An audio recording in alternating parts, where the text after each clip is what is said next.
గరుడోత్పత్తి అనగా గరుత్మంతుని యొక్క జననం. ఆ ఆఖ్యానములకు చాలా విశేషమైనటువంటి ప్రాధాన్యత. నన్నయ్య గారు దానికి ఫలశ్రుతిని చెప్పారు. అది అనేక విధాలుగా మంత్ర రహస్యంగా, దివ్యమైనటువంటి దర్శనంగా, అనితర సాధ్యమైనటువంటి బలపరాక్రమములతో జన్మించినటువంటి ఒక దివ్య పురుషుని యొక్క గాథగా, తల్లిని దాస్యం నుంచి విడిపించినటువంటి ఒక ఉత్తముడైన కుమారుని యొక్క చరిత్రగా, విశేషించి ఆదిపర్వం మహాభారతాన్నంతటినీ సూక్ష్మీకరిస్తుంది. అసలు మహాభారతం కథంతా ఎందుకు నడిచిందో కేవలము గరుడోత్పత్తి ఎందే ఉంటుంది. ఆ వినత, కద్రువ, కశ్యప ప్రజాపతి ఆ కథ పునాదిగా చేసుకుని మిగిలిన మహాభారతాన్నంతటినీ నిర్మాణం చేయడం జరిగింది అంటే కల్పిత కథగా సృష్టించారని నా ఉద్దేశ్యం కాదు.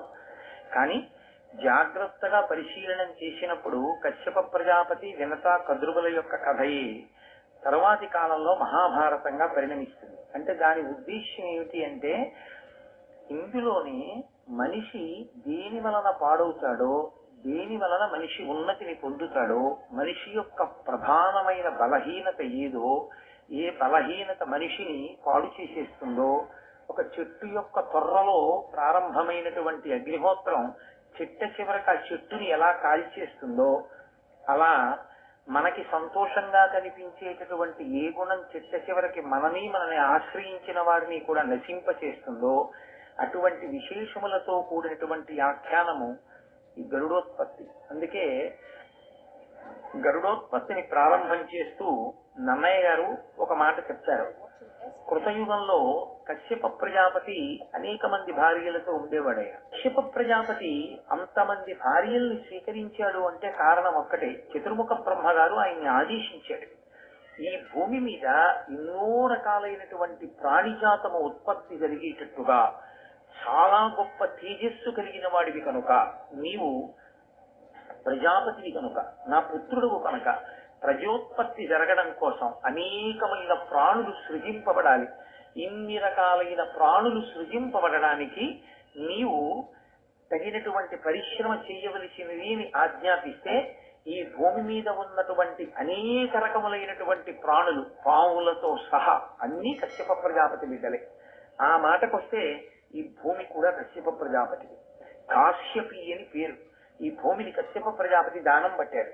అందుకే కశ్యప ప్రజాపతి యొక్క స్పర్శ లేకుండా మీకు ఎక్కడ ఏది ఉండదు. అంతటి మహాపురుషుడైన ఆ కశ్యప ప్రజాపతికి ఉన్న భార్యలలో వినత, కద్రువ, లేదా కద్రువ, వినత పెద్ద భార్యగా, వాళ్ళిద్దరూ కూడా ఆయన భార్యలు. ఇద్దరే భార్యలు మాత్రము కాదు, వాళ్ళిద్దరూ కూడా ఆయన భార్యలు. ఈ కథకి సంబంధించినంత వరకు ఆ ఇద్దరు భార్యల యొక్క విశేషమే ప్రముఖముగా అవసరము కనుక కశ్యప ప్రజాపతి భార్యలుగా ఇద్దరి గురించే ప్రస్తావన చేయబడుతూ ఉంటుంది.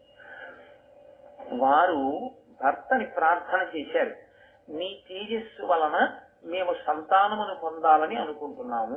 ఇలా అడిగే ముందు కొన్ని వేల సంవత్సరములు ఆయనకి పరిచర్య చేశారు.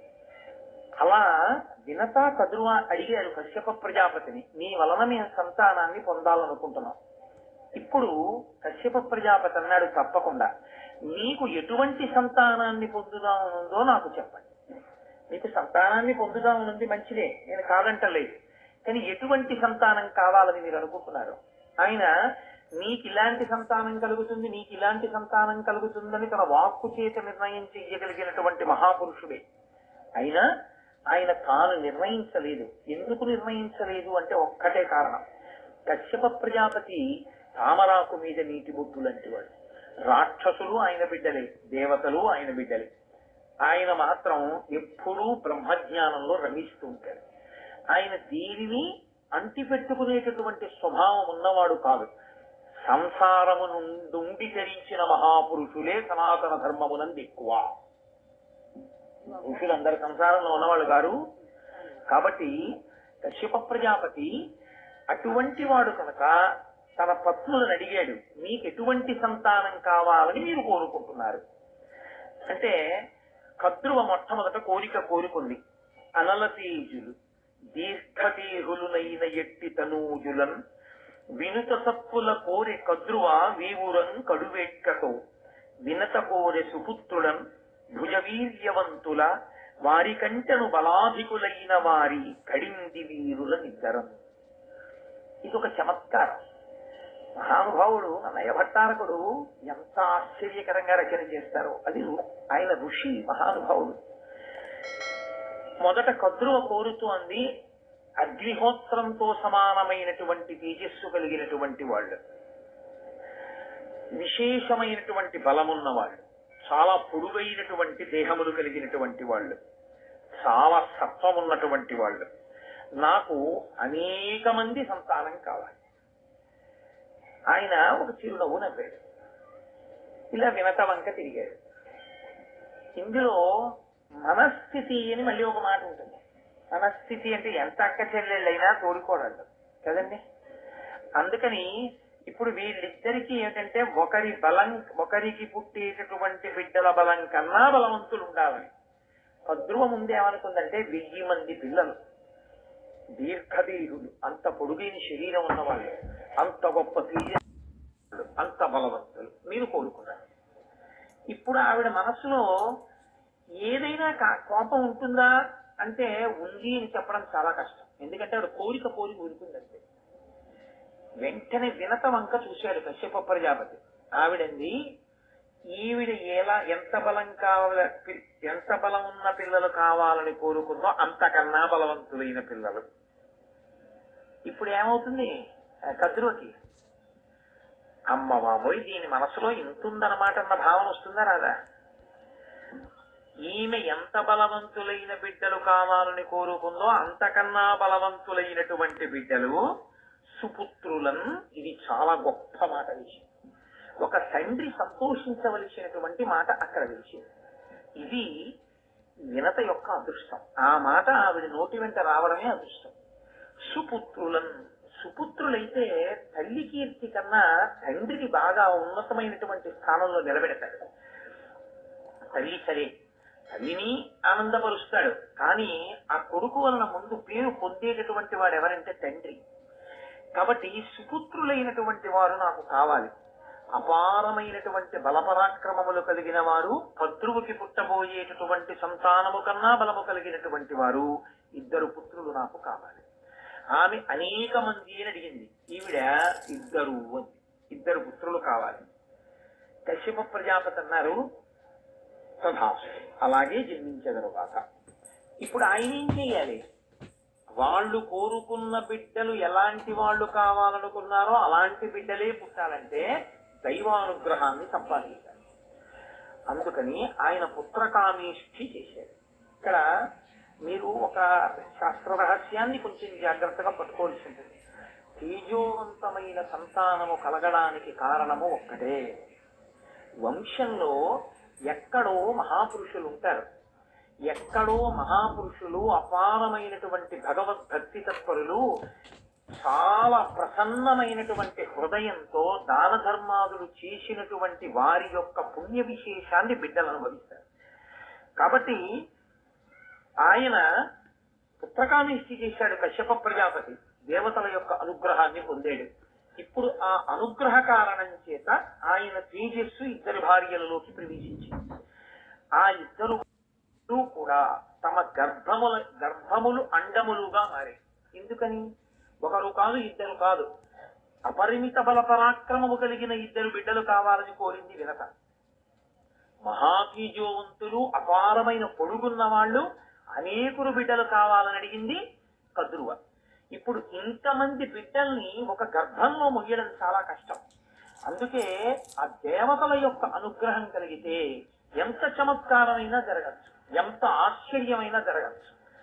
కాబట్టి అండములుగా మార్చి ఈశ్వరుడు బయటికి వచ్చేటటువంటి ఏర్పాటు చేశాడు. దాని వలన ఒక పక్షి గుడ్లు ఎలా పెడుతుందో అలా వాళ్ళిద్దరూ కూడా గుడ్లని ప్రసవించారు. ఆమెకి 1000 గుడ్లు కలిగి, కద్రువకి, వినతకి 2 గుడ్లు కలిగాయి. ఇప్పుడు ఈ గుడ్లు పొదగబడాలి. తమంత తాముగా పొదగబడడానికి కావలసినటువంటి వాతావరణాన్ని ఏర్పాటు చేసి, ఆ వాతావరణంలో అంటే గోరువెచ్చటి వాతావరణంలో ఈ 1000 గుడ్లని ఒక చోట, ఈ 2 గుడ్లని ఒక చోట పెట్టారు. 2 గుడ్లలోంచి పిల్లలు వస్తే వినతపుత్రులు వైనతేయులు. 1000 గుడ్లలోంచి పిల్లలు వస్తే కద్రువ పుత్రులు 500 సంవత్సరములు ఎదురు చూశారు. 500 సంవత్సరములు పొదగబడిన తరువాత, అంటే అంతటి తేజోవంతమైన సంతానము కలగాలి అంటే అసలు వాళ్ళ యొక్క అండవాసము అంతకాలం జరిగింది. గర్భవాసము కొంత, అండవాసము కొంత, గుడ్డుగా పెంకులో ఉండడం ఉండి 500 సంవత్సరముల తరువాత కద్రువ ప్రసవించినటువంటి అండములలోంచి పాములు పైకొచ్చాయి. అందులో ఆదిశేషుడు, కర్కోటకుడు, తక్షకుడు, ఐరావతుడు మొదలైనటువంటి చాలా గొప్ప గొప్ప పాములు కూడా ఒక్కొక్క పాము పుట్టుకొచ్చింది. దీర్ఘ శరీరము కలిగిన వారిని కదా కోరుకుంది. 1000 పడగలతో భూమండలాన్నంతటి మోయగలిగినటువంటి ఆదిశేషుడి నుండి కర్కోటకుడి వరకు, తక్షకుడి వరకు, ఐరావతుడి వరకు 1000 మంది బిడ్డలు, 1000 పాములు ఆమెకి జన్మించాయి. కాకి పిల్ల కాకి ముద్దు. ఆవిడ అలా కోరుకుంది. ఆవిడికి సర్పములు కలగాలి అని ఆవిడ కోరుకుంది. కాబట్టి ఆవిడ సంతోషించింది.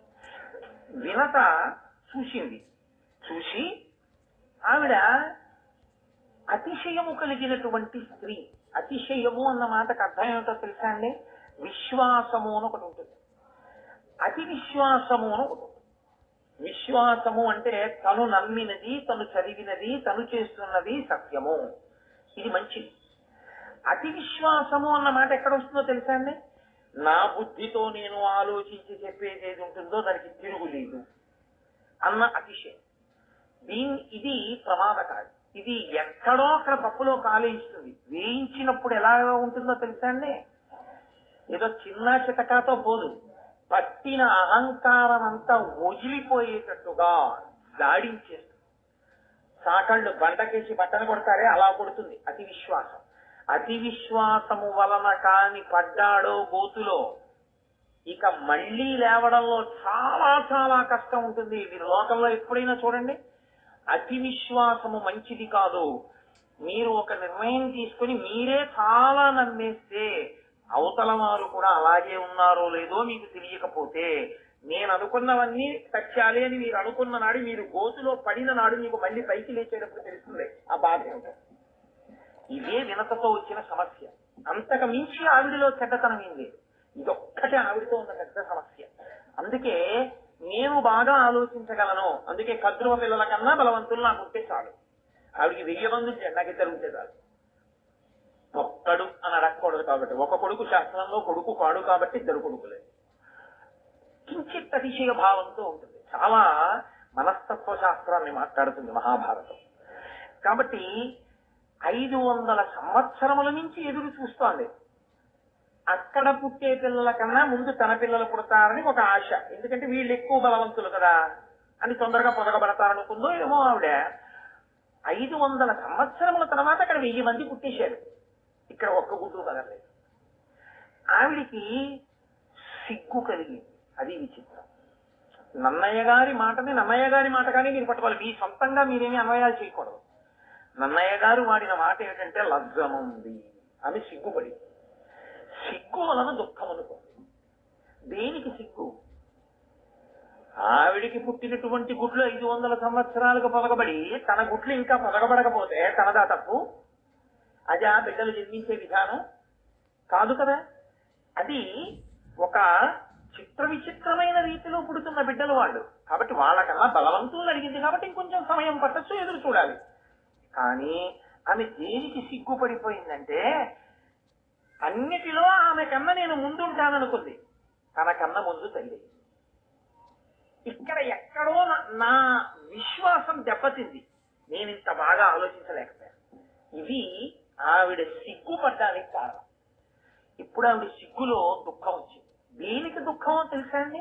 పిల్లలు లేరని అనడానికి ఏంటంటే గుడ్లున్నాయిగా, ఇవాళ కాబట్టి రేపు వస్తారుగా పిల్లలు కాదు. ఆవిడ ఎందుకు ఏడిచిందంటే, నేను చాలా తెలివైందాన్ని అనుకున్న నా తెలివి తెల్లవారిందని.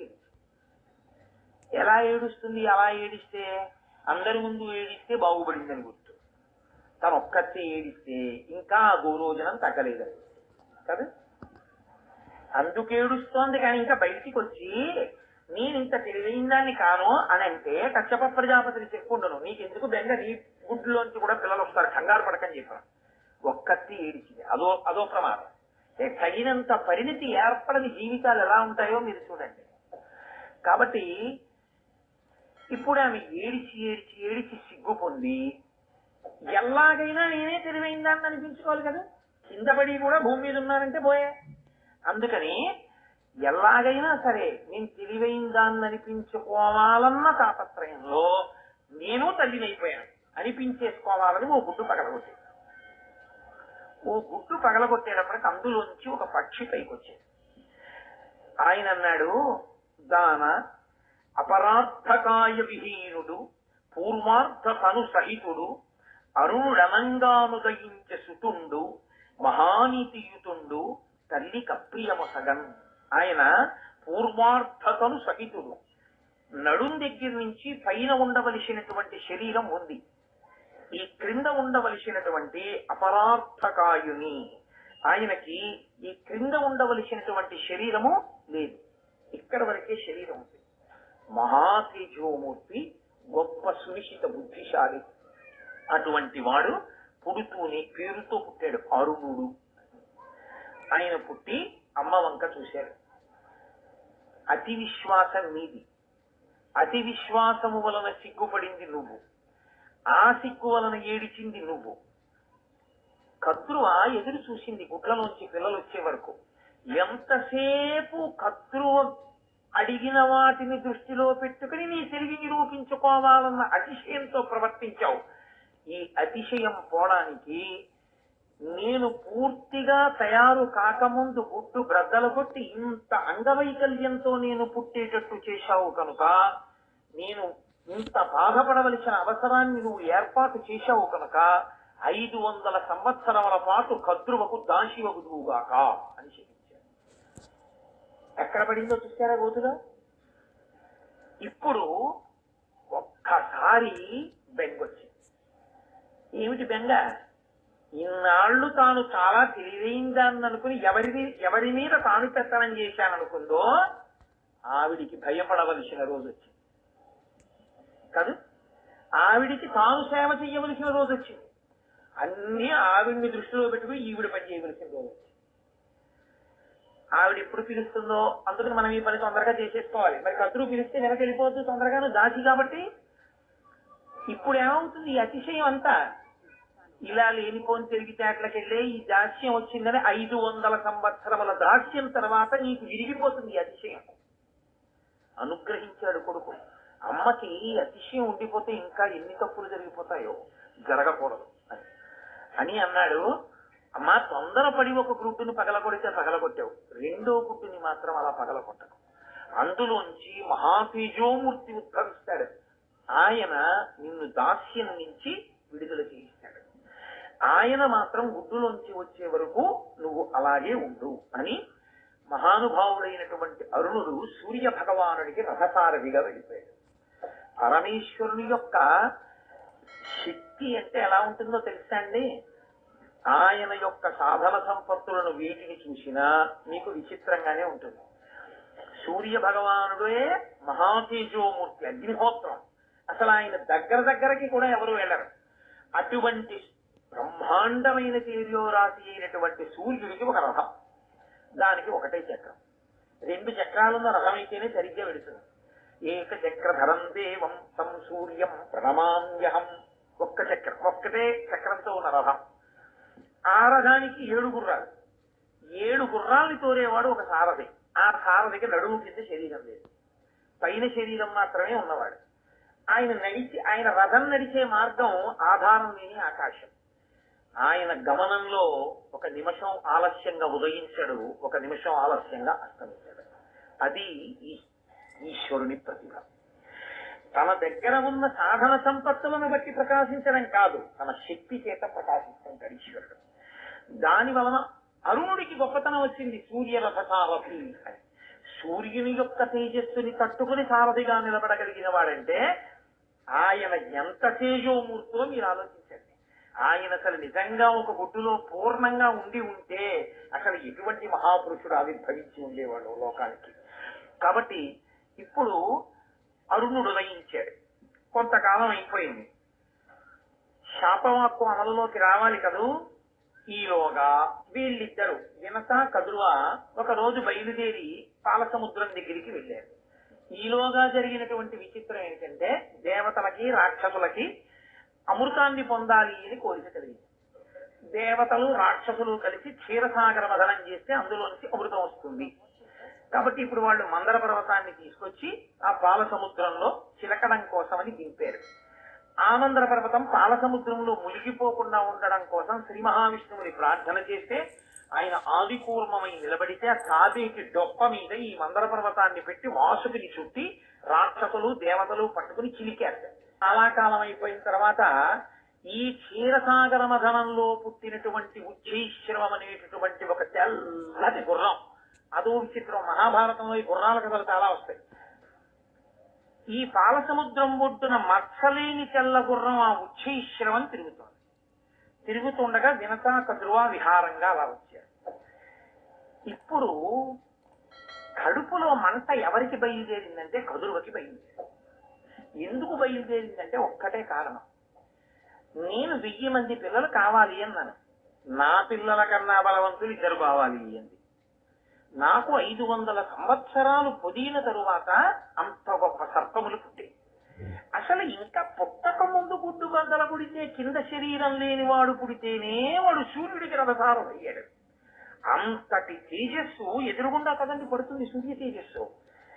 అంత దూరంలో సూర్య భగవానుడు ఉండగానే దగ్గర కూడా ఎవరు వెళ్ళరు. అటువంటిది రథం మీద ఎదురుగుండా కూర్చుని రథం తోలుతున్నాడు అంటే ఎంతటి తేజోమూర్తి. ఇప్పుడు ఇంకొక 500 సంవత్సరముల తర్వాత పుట్టేటటువంటి కుమారుడు మరింత తేజోమూర్తి రాబోతున్నాడు. ఇప్పుడు ఈవిడ అలాంటి కోరిక కోరేసింది.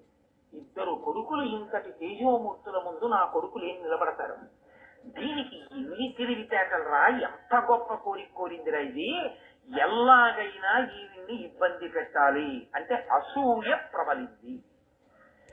ఎంత ప్రమాదకరమైన లక్షణమో అసూయ అన్నది నీకు మహాభారతం తీర్పు చెప్పబోతోంది. గాంధారి ఇదే అక్కడే ప్రారంభమైంది భారతం. ఆవిడే అంతే, కడుపు బాదుకుంది. ఆ కడుపులో ఉండేటటువంటి బిడ్డలు గర్భస్రావం అయిపోయి బయటికి వచ్చేస్తే నీటి కుండల్లో పెట్టి పెంచితే 100 పుత్రులు కౌరవులు పుట్టారు. ఇక్కడ 1000 మంది బిడ్డలు గుడ్లలోంచి వచ్చారు. పునాదిగా పడుతోంది ఆది పర్వంలో గరుడోత్పత్తి. విశేషమైన అసూయ పొంది ఎలా ఈ వినతని లొంగ తీసుకోవడం. ఎంత బలం ఉన్నదైనా నేను చెప్పిన మాట వినేటట్టుగా నా దగ్గర పడేసి ఉంచితే ఆ బలమంతా నా కోసం పనికొచ్చేదే కానీ ఆ బలం సొంతానికి పనికి రాకుండా పోతుందిగా. అప్పుడు ఏం చేస్తుంది? కాబట్టి ఎలాగైనా నేను ఈ వినతని నాకు దాసిని చేసుకోవాలి. ఇది ఆవిడ కడుపులో ఉంది ఎప్పటి నుంచో ఆలోచన. అదును కోసం ఎదురు చూస్తోంది. ఇద్దరు పాల సముద్రం ఒడ్డుకి వెళ్ళారు. పాల సముద్రం ఒడ్డుకి వెళ్ళిన తర్వాత ఆ పాల సముద్రం చాలా గొప్పదైన స్థితిలో దాని కెరటములు, దాని తరగలు, అందులోంచి వచ్చేటటువంటి నురుగు, ఆ తుంపర్లు మంచి సంతోషంగా ఉంది. ఇద్దరు విహరిస్తున్నారు. అక్కడ కద్రువ తెల్లటి గుర్రాన్ని చూసింది. ఆవిడికి తెలుసు అది ఉజ్జైశ్రవము, దానికి ఎక్కడా చిన్న నల్లమచ్చ కూడా ఉండదు, అది తెల్లటి గుర్రం అని ఆవిడికి తెలుసు. ఆవిడికి ఇంకొక విషయం కూడా తెలుసు, వినతకి అతిశయం ఎక్కువ. తాను నమ్మినది, తాను అనుకున్నది తిరుగులేనిది అని అనుకుంటుంది. అనుకుని పప్పులో కాలేస్తుంది. ఈ బలహీనత నమ్మితే అలా ఇలా నమ్మదు. నా నమ్మకం అంత గొప్పది అనుకుందండి. ఈ అతిశయాన్ని అడ్డు పెట్టే పడగొట్టాలి వినతని. కాబట్టి ఇప్పుడు కద్రువు ఏం చేసిందంటే, చెల్లి చూసావా ఆ ఉజ్జైశ్రవాన్ని చూసావా? పౌర్ణమి నాడు ఉండేటటువంటి చంద్రబింబానికి నల్లమచ్చ ఎలా ఉంటుందో అంత తెల్ల గుర్రానికి తోక దగ్గరున్న నల్లమచ్చ చూసావా అని. వినత పక్కున నవ్వి, అక్క ఏ కన్నులతో చూస్తున్నావి అంటే, మీరు చూడండి లోకంలో ఓ మాట ఉంటుంది, అతిశయం ఉన్నవాళ్ళు ఈ కళ్ళకి పొరలు కన్నాయిట్రా, అదే కళ్ళు పచ్చబడ్డాయా అంటారంటే అతిశయం అన్నమాట. తను చెప్పింది కదా, దోతల వాళ్ళకి అలా కనపడలేదు. పెద్ద మాట వాడి. ఏ కన్నులతో చూస్తున్నావే అక్క? అది మహాత్ముని యొక్క మచ్చలేని కీర్తి ఎలా ఉంటుందో అలా ఉందా తెల్లగుర్రం. కాబట్టి నువ్వు దానికి మత్సు ఉందంటావేంటి? తెలుసు కద్రువకి ఈ అతిశయం దగ్గరే పడిపోతుంది వినత. ఈ అతిశయంతో అవతల వాళ్ళు చేస్తున్నటువంటి పన్నాగాన్ని గమనించలేదు. గమనించకుండా అతిగా విశ్వసించి దెబ్బతింటుంది. కాబట్టి ఇప్పుడండి, మహాశ్వంబు ధవళ దేహంబునందు నల్ల కలిగిన నీవిప్పుడు నాకు దాసివగుము, మరి ఎందు నల్ల లేదయ్యనేమి నీకు నే దాసినగుదు బలిదము సరువు. ఆవిడ ఎంత గొప్పగా మాట్లాడిందో చూడండి. కద్రు అంటోంది, మహాశ్వంబు ధవళ దేహంబునందు నల్ల కలిగిన నీవిప్పుడు నాకు దాసివగుము, మరి ఎందు నల్ల లేదయ్యనేమి నీకు నే దాసినగుదు బలిదము సరువు. నిజంగా గుర్రం తోకకి కానీ నల్లగా ఉన్నదో కద్రువా, నువ్వు చెప్పిన మాట నిజం, అప్పుడు నేను నీకు 1000 ఏళ్ళు దాసీత్వం చేస్తాను, 500 సంవత్సరములు దాసీత్వం చేస్తాను. లేదా నీకు నేను దాసీత్వం చేస్తాను, 500 సంవత్సరములన్న నియమం కూడా లేదు, నేను నీకు దాసీత్వం చేస్తాను. ఒకవేళ ఆ గుర్రానికి కానీ నిజంగా తోక దగ్గర నల్లగా లేకుండా తెల్లగా ఉంటే నేను గెలిచాను కాబట్టి నువ్వు నాకు దాసివి కావాలి అనగాని లొంగిపోయింది కనుక. అలాగే నేను నీకు దాసినవుతాను, తప్పితే నువ్వు నాకు దాసివవు. నువ్వు చెప్పినట్టు గుర్రం తోక చివర నలుపు ఉన్నదో నేను నీకు దాసిని, తెల్లగా ఉన్నదో నువ్వు నాకు దాసి. ఏమిటి ఆవిడ ధైర్యం? గుర్రం తోక కాదు, గుర్రం అంతా తెల్లగా. పద చూద్దాం, దగ్గరికి వెళ్దాం. కద్రువుకి తెలియదా దగ్గరికి వెడితే తెల్లగా ఉంటుంది గుర్రం అని? ఆవిడ లోపల కుటిలమైన ఆలోచనతో ఉంది. వినతయందు అతిశయమున్న స్వచ్ఛమైన హృదయంతో. ఆవిడలో కుట్రలు లేవు, కుతంత్రాలు లేవు, అసూయ లేదు. కాకపోతే అతిశయ భావం ఉంది. నేను తెలివైన దాన్ని అనుకుంటూ ఉంటుంది పాపం. ఎప్పుడు నేను మంచి నిర్ణయాలు చేసుకుంటాను అనుకుంటూ ఉంటుంది. అదే బలహీనతగా పట్టుకున్నది అవతల. కాబట్టి ఇప్పుడు కద్రువంది మళ్ళీ వినత ఇప్పుడే వెళదాం అనడానికి వీలు లేని మాట చెప్పి వెనక్కి తీసుకెళ్ళిపోవాలి. భర్తకి సేవ చెయ్యవలసిన సమయం ఆసన్నమైంది. ఎందుకంటే ఇప్పుడు ఆయన అగ్నికార్యం చేయడానికి ఇంటికి వస్తాడు స్నానం చేసి. మన ఇద్దరి కర్తవ్యం పత్నులుగా ఆయనకి కావలసినటువంటి మడినీళ్లు పెట్టడం, సమిధలు అందించడం, అగ్నిహోత్రాన్ని సిద్ధం చేయడం, అవి చేసి పెట్టాలి. మేమిద్దరం పందెం కట్టుకున్నాం, అందుకని గుర్రం తెల్లగా ఉందో నల్లగా ఉందో చూడటానికి వెళ్ళాం. నీ కర్మాను నువ్వు స్నానం చేసి మడి కట్టుకుని అగ్నిహోత్రం చేసుకోవాలని అనకూడదుగా. మనం భర్తని అనువర్తించాలి. కాబట్టి మనం ఇంటికి వెళ్తాం. రేపొద్దాం ఎక్కడికి పోతుంది గుర్రం, ఇక్కడే తిరుగుతుంటుంది అంటే చెప్తాను కదూ. వినత తొందరగా పడిపోతుంది పాపం. ఆవిడంది అలాగే. రేపొద్దాం ఇంటికి వెళితే ఒక రాత్రి సమయాన్ని ఎందుకు అట్టి పెట్టుకుందో తెలుసా అండి కద్రువ? కేవలము వినతని మోసం చెయ్యడం కోసమే పెట్టుకుంది. కాబట్టి ఇప్పుడు ఆవిడ తన బిడ్డలందరినీ సమావేశపరిచింది ఇంట్లో. ఆవిడ బిడ్డలందరూ పాములు, పాములన్నీ సాధారణంగా నల్లగానే ఉంటాయి కాబట్టి పాములన్నిటినీ సమావేశపరిచింది. కొడుకుల వంక చూసి ఒక మాట అంది. కద్రువ కొడుకుల కడగేగి ఏను మిమ్మందర వేడెదనన్నలారా, నా పంపు చేయుండు నన్ను రక్షింపుడు, కామచారులకు దుష్కరము కలదే, పుల్ల తెల్లని తురగోత్తము వాలంబు నల్ల తెసితిరేని నాకు దాసియకు మన వినత, మీరట్లు చెయ్యని నాడు దానికి మరియేను దాసినగుతూ, జంట పన్నిదంబు నరచితి మిట్లుగా అనిన పాములెల్లా, అనయ మిదియు దల్లి పలిచెనని అధర్మవు శ్రేయంగనగునే ఎరుగగలరే మగువలెందు. ఆవిడ పిల్లల్ని పిలిచింది. గుర్రం తెల్లగా ఉంది అన్న విషయం నాకు తెలుసు, గుర్రం తోక నల్లగా ఉంది అని పందెం కాశాను వినతతో. పందెం కూడా అటువంటి పందెం ఇటువంటి పందెం కాదు. నేను ఓడిపోతే వినతకి దాసినైపోతా. మీరు కొడుకులు, అమ్మని రక్షించాలి. కాబట్టి మీరు ఏం చేస్తారంటే మీలో కొంతమంది వెళ్ళి ఆ పాము తోకకి చుట్టుకుంటే ఆ పాము తోక నల్లగా కనపడుతుంది. నల్లగా కనపడేటట్టు చుట్టుకోండి. మీరు కామరూపులు. పైగా ఏదో పాములా ఉబ్బెత్తుగా ఉండవలసిన అవసరం కూడా లేదు. తోకతో సమానంగా అయిపోయి చుట్టుకోగలరు. ఎందుకంటే చుట్టుకోగలిగినటువంటి దేహం ఉంది మీకు. ఇప్పుడు నన్ను వెళ్ళి నేను చుట్టుకోమన్నారు అనుకోండి, నేనేం చుట్టుకుంటాను? చుట్టుకోలేను. చుట్టుకోగలిగిన దేహం పాము, అది చుట్టుకోగలదు ఇలాగా. అలా అవన్నీ సన్నగా ఉన్నట్టు చుట్టుకుని పడుకుంటే ఏదో పైనుంచి కిందకి పడుకుని ఆ తోక కుర్చులోకి తమ తలలు పెట్టేసాయనుకోండి, తోక నల్లగా ఉన్నట్లే కనపడుతుంది. కాబట్టి మీరు కామరూపులు. ఉపాయం కూడా చెప్పింది, మీరు వెళ్ళి ఆ గుర్రం తోక పట్టుకోండి. పట్టుకుంటే వినత నాకు దాసి అవుతుంది. ఎందుకు అసలు వినత దాసి అవ్వాలి? అసలు ఎందుకు ఆవిడ కడుపులో బాధ అంటే, నన్నయ్య గారిని చెప్పమని మీరు నేను అడగక్కర్లేదు. లోపల పట్టినటువంటి అసూయ ఆమె చేత ఆ మాటలు పలికించింది.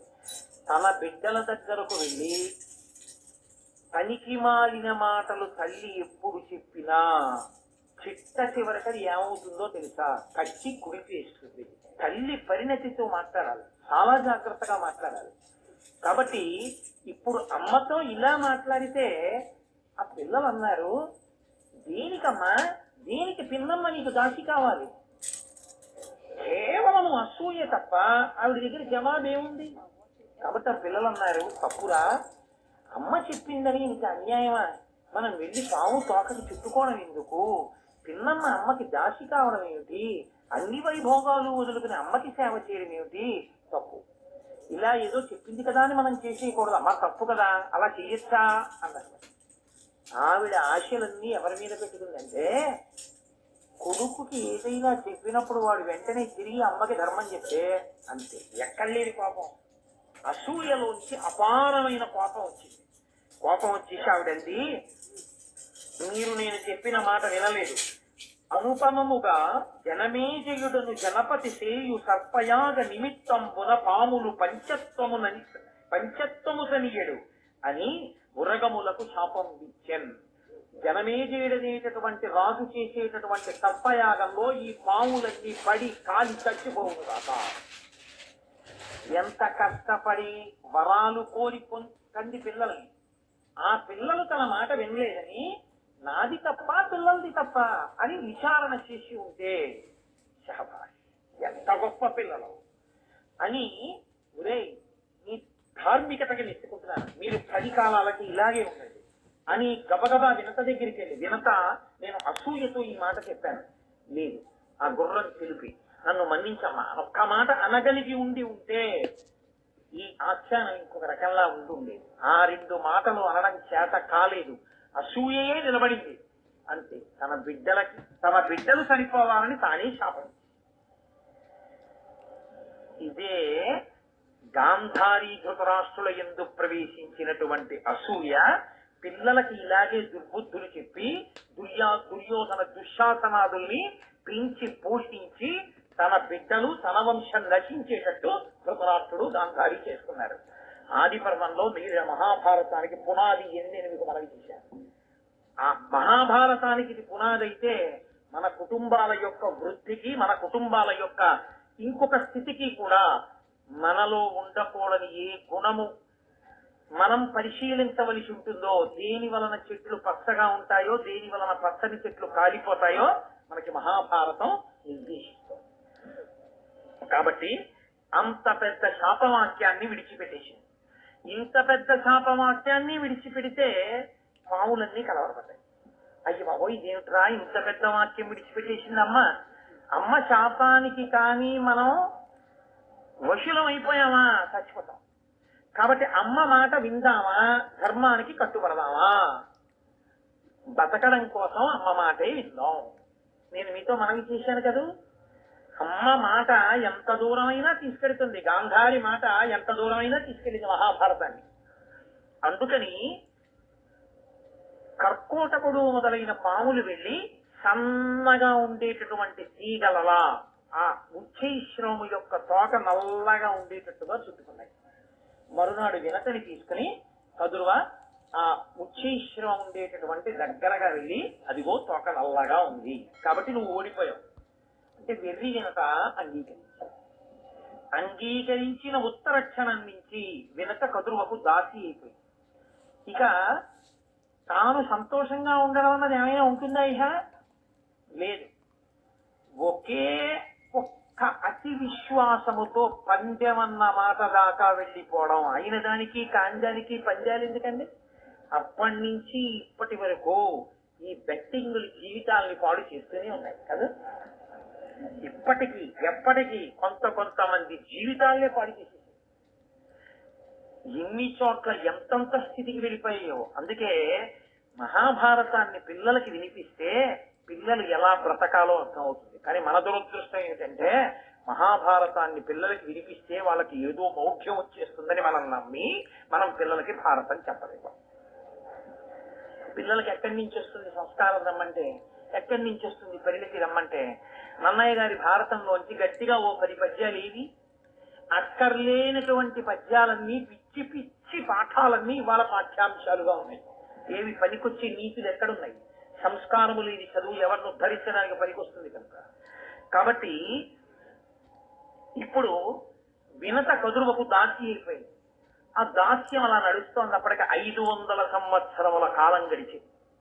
హాయిగా కశ్యప ప్రజాపతి యొక్క పత్నిగా అంత సంతోషంగా ఉండవలసింది తొందరపడి అతి విశ్వాసంతో చేసిన పనికి అంత తేజోవంతుడైన కొడుకు శాపవాక్కు విడిచిపెట్టి అరుణుడు రథసారథిగా సూర్య భగవానుడి దగ్గరికి వెళ్ళిపోయాడు.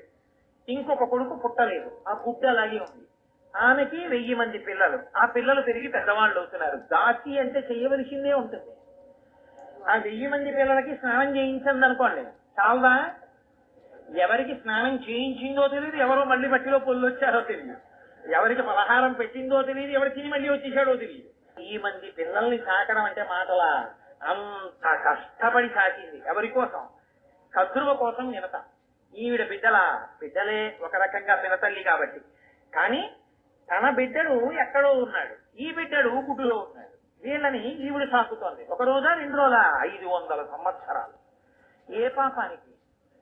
కేవలము అతి విశ్వాసానికి కదండి.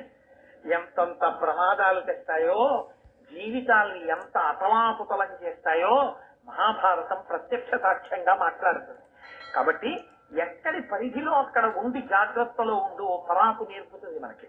అతి విశ్వాసము అతిశయము మంచిది కాదు. పంద్యాల జోలికి వెళ్ళకూడదు.